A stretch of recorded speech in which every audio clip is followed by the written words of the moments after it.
Okay, this is the last section of chapter 20. So the other day we did the stuff that aligned with the first part of chapter 20. This will be the second part of chapter 20. And then I've made a decision to skip doing chapter 19 altogether. So this will be the very last lesson for Bio 20, which hopefully is exciting to you. It's really short as well. So we're gonna do this section is on defense mechanisms, the different types of relationships. Then we're gonna look at primary and secondary succession of forests, and then the final part is about forests as well, which is pioneer and climax communities. So the first part, defense mechanisms, it says species do not live and evolve in isolation. Predation and interspecific competition for resources can help shape evolutionary change in four general ways. So species have different defense mechanisms that will allow them to be able to live longer and hopefully pass on their genes to the next generation. The four ones that we've got here, because they're always competing against others, right? They could be a predator or a prey, depending on where they are in the ecosystem, in the food chain. And if we're looking at this, these are some four different ways. So we can have protection, like the armadillo. So he's got sort of like this armor on to protect the inside of his body. Hard to get to the parts where an animal might want to eat.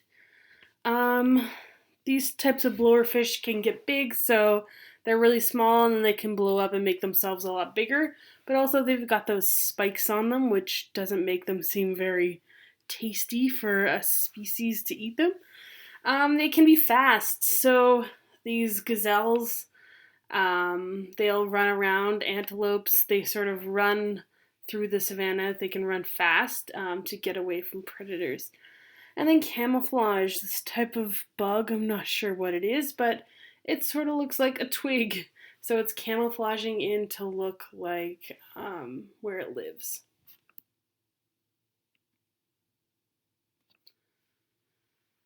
Predator-prey relationships are essential for maintaining balance within an ecosystem. So this is a graph of a predator-prey model. So if we look at it, sort of it's showing how these species will cycle. So as the size of the prey population goes up, it's they've got a wide range of them, and then as we look, the predator species is going up just sort of a little bit past it. So they're going up, which gives them more to go up as time goes on, and then as they're higher up, you're going to see a huge crash because there's going to be a bunch more of predators to eat the prey. Then when the prey are low, the predators are going to go down because they don't have as much food. With less predators, the prey is going to go up, so they're going to start building their population. And with there being lots of prey around, the predators will go up, and then the prey will go down. So it's just a cycle, and this is a great relationship that happens in many ecosystems, where it's basically very cyclic, they say.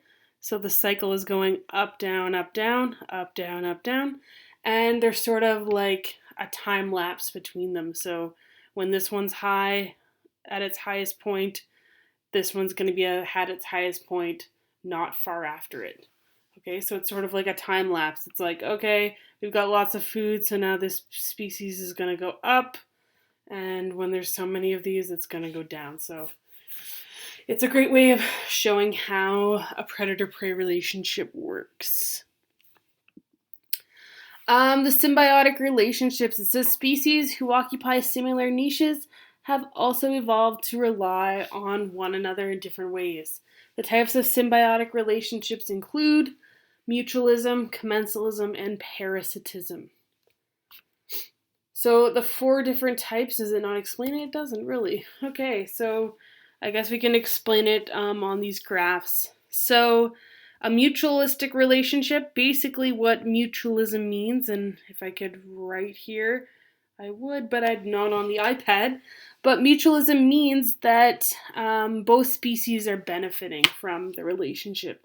So hopefully, this is how most of your friendships are, where by being around the other person, you're getting something positive out of it, and your friend is also getting something positive out of it. So I always call this like a positive positive, and I think I could, if I go out of here, I can write here. So this one is a positive positive relationship. And then if we look at commensalism is a positive nothing. And I'll get to that in a second. And then a parasite is a positive a positive and then a negative. Okay, so mutualism, yeah, positive, positive. They both, by being around each other, they both benefit from it. Commensalism, this is where basically by being around each other, one is not affected and the other one's benefiting. So this is a good relationship, I guess, and at least someone's benefiting and no one's getting a negative part of it, so that's a good thing as well. And then parasitism, that is the last one, where basically one species is benefiting and one is having a negative effect. So this is, if they were around, this species is benefiting, this species is going down. It's not going down very fast, but it is.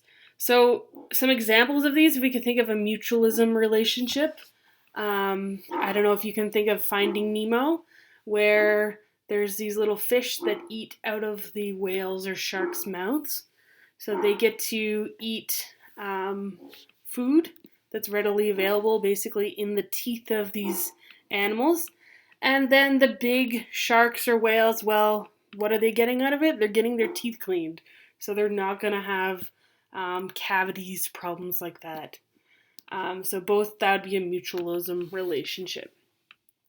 Commensalism, the greatest example they always say is barnacles on a whale. So barnacles are like these little crustaceans that they need something to hang on to survive. So they hang on to the side of the whale. It doesn't hurt the whale, but the barnacles get sort of a place to hold on to. So that's a commensalism relationship. And then parasitism, the best example is like a tapeworm in your dog or cat. So this worm lives inside of the intestines of your animal. The worm has a place to live. It gets food. It's benefiting. Where your dog or your cat is losing its nutrients, so it's getting a negative effect. And people can get tapeworms as well, or there's people that actually do crazy things like insert tapeworms into them so that it can help them to lose weight because the worm will be getting the food and they won't. So there's some crazy things, but either way, that's a parasite or parasitism. Just going back here for a second. So we've done the first two, then we got to move on to the forests. So succession, it says the primary succession is starting from scratch, and secondary succession is starting over after a disaster. So there's some videos here you could watch, but basically I'm going to explain it, is that succession means that it's sort of how an ecosystem goes from being like nothing to having huge trees growing on it. So succession, if we're looking at primary succession, that's starting from scratch. So at the very first of time, or I don't know if like a meteorite or something hits the earth and we start over, that's starting from scratch. So you're starting from bare rock. Once you start from bare rock, the next thing that starts to live there is lichen. Lichen's a fungus bacteria plant-looking thing that can live and start to break down the rock. And by breaking down that rock, it'll help to give nutrients to the soil. Then you're going to start to see some small annual plants. You might see some lichens as well still living there. So short, maybe like grasses will start to grow there along with the rocks and the lichen. And then when we get a little bit farther, we'll have some more grasses, we'll have some herbs, we'll have some perennials, some things that will grow back over time. So perennials, if you don't know, those are things that you can plant in your garden and they will grow year after year. Annuals, those are things that they literally live 1 year. And then the seeds would have to fly back there to grow again the next summer or spring. So once we've got to the end of that, that's basically where we're getting through the pioneer stages. So this is the pioneer environment of succession. So those are all the pioneer plants. Pioneers are like the first to be there on that land.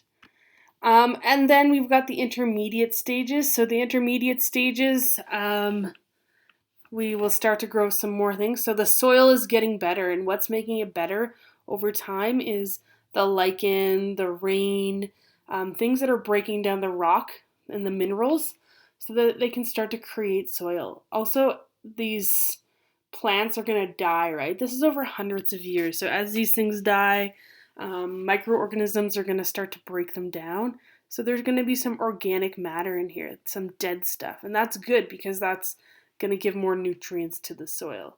So as these things die, they're helping to build up the soil.